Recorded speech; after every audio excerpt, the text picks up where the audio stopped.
Prayer warriors.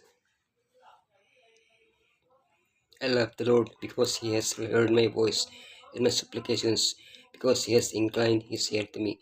Therefore I will call upon him as long as I live. All beings, including humanity, were created by Elohim with the ability to communicate with each other and with him. Unfortunately, human beings lost the ability to communicate directly with Elohim when Adam and Eve sinned. But Elohim left us a gift, a telephone that allows us to continue communicating with him. Prayer. Daniel, Enoch, and Moses are examples of how we can use this powerful gift. Daniel, praying in dangerous times, pray in the proper posture. Enoch, a life of prayer. Moses, talking to Elohim, intercessory prayer. Daniel, praying in dangerous times. So I turned to the Lord Elohim and pleaded with him in prayer and petition, fasting and in sackcloth and ashes. Because of his trust in Elohim, Daniel received intelligence, the ability to interpret dreams, and wisdom. When his life and the lives of his friends were in danger, he turned to Elohim in prayer. After a life of prayer, what characteristics had Daniel acquired? Elohim administrator, good administrator,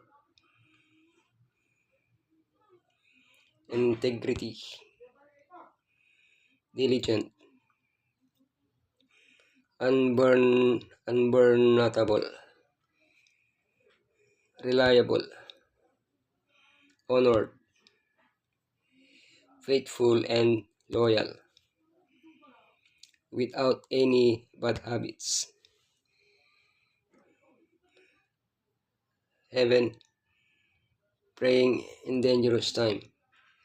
Heaven was attentive to Daniel's prayer. Only by breaking this bond could his enemies harm him. Faced with this new threat of death, Daniel maintained his prayer habits. He was consistent, praying 3 times a day. It was predictable, opening its window towards Jerusalem. He had specific habits. He prayed on his knees. It focused on thanksgiving and supplication. Pray in the proper posture. Now when Daniel learned that the decree had been published, he went home to his upstairs room where the windows opened toward Jerusalem.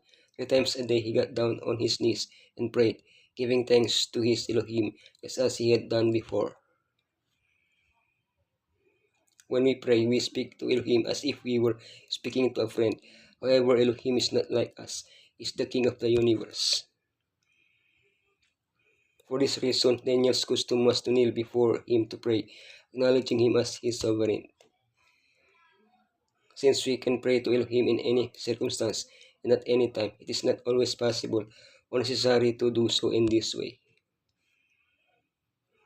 Closing our eyes allows us to concentrate more on prayer, but in some circumstances it is not possible, walking, driving, etc.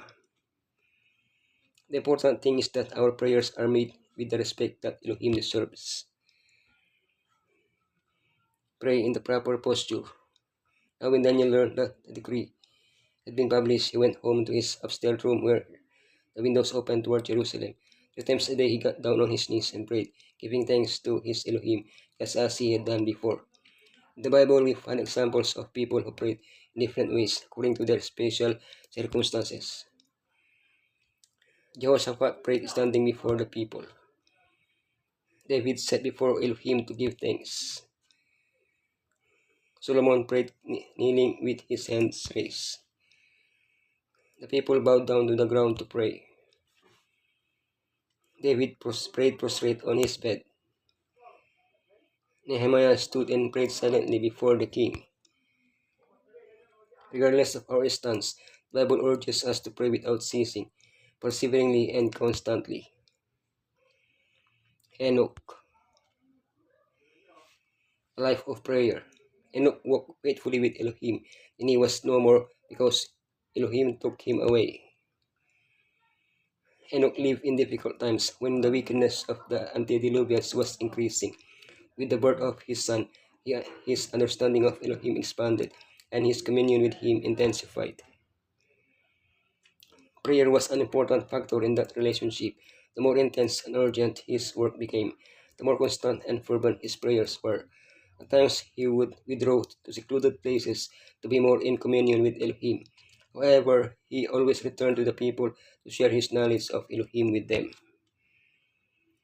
Elohim hears us both in the hustle and bustle of daily life and in the quiet of retreat. There is no place on earth where he cannot see and hear us. We can express our prayer with words, which help us concentrate, or we can do so in silence, which help us express our thoughts. The important thing is to never stop communicating with Elohim in prayer. Moses, talking to Elohim. Since then, no prophet has risen in Israel like Moses, whom the Lord knew face to face. Upon hearing Elohim's voice speaking from Sinai, the people of Israel asked that he not speak to them directly again, because they feared to die because of his voice.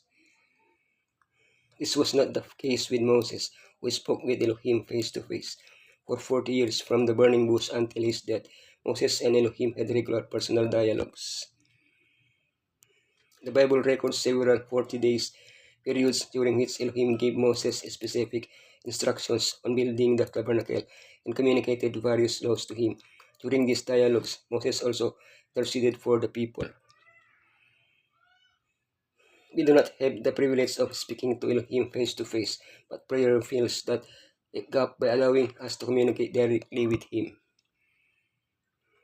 Intercessory prayer. And the Lord was angry enough with Aaron to destroy him, but at that time I prayed for Aaron too. Intercessory prayer is that in which we pray on behalf of other people. Moses interceded with Elohim for others on various occasions and for different reasons. For their family members, because of Aaron's sin, because of the murmuring of Mary, for the people, when they were thirsty, when they were hungry, when they sinned. What motivated Moses to pray for others? The same thing should motivate us, love for those we pray for. We should pray in the family circle, and above all, we must not neglect secret prayer, for it is the life of the soul. It is impossible for the soul to flourish while prayer is neglected.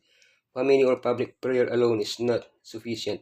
In solitude, let the soul be laid open to the inspecting eye of Elohim. Secret prayer is to be heard only by the prayer-hearing Elohim. No curious ear is to receive the burden of such petitions. In secret prayer, the soul is free from surrounding influences, free from excitement.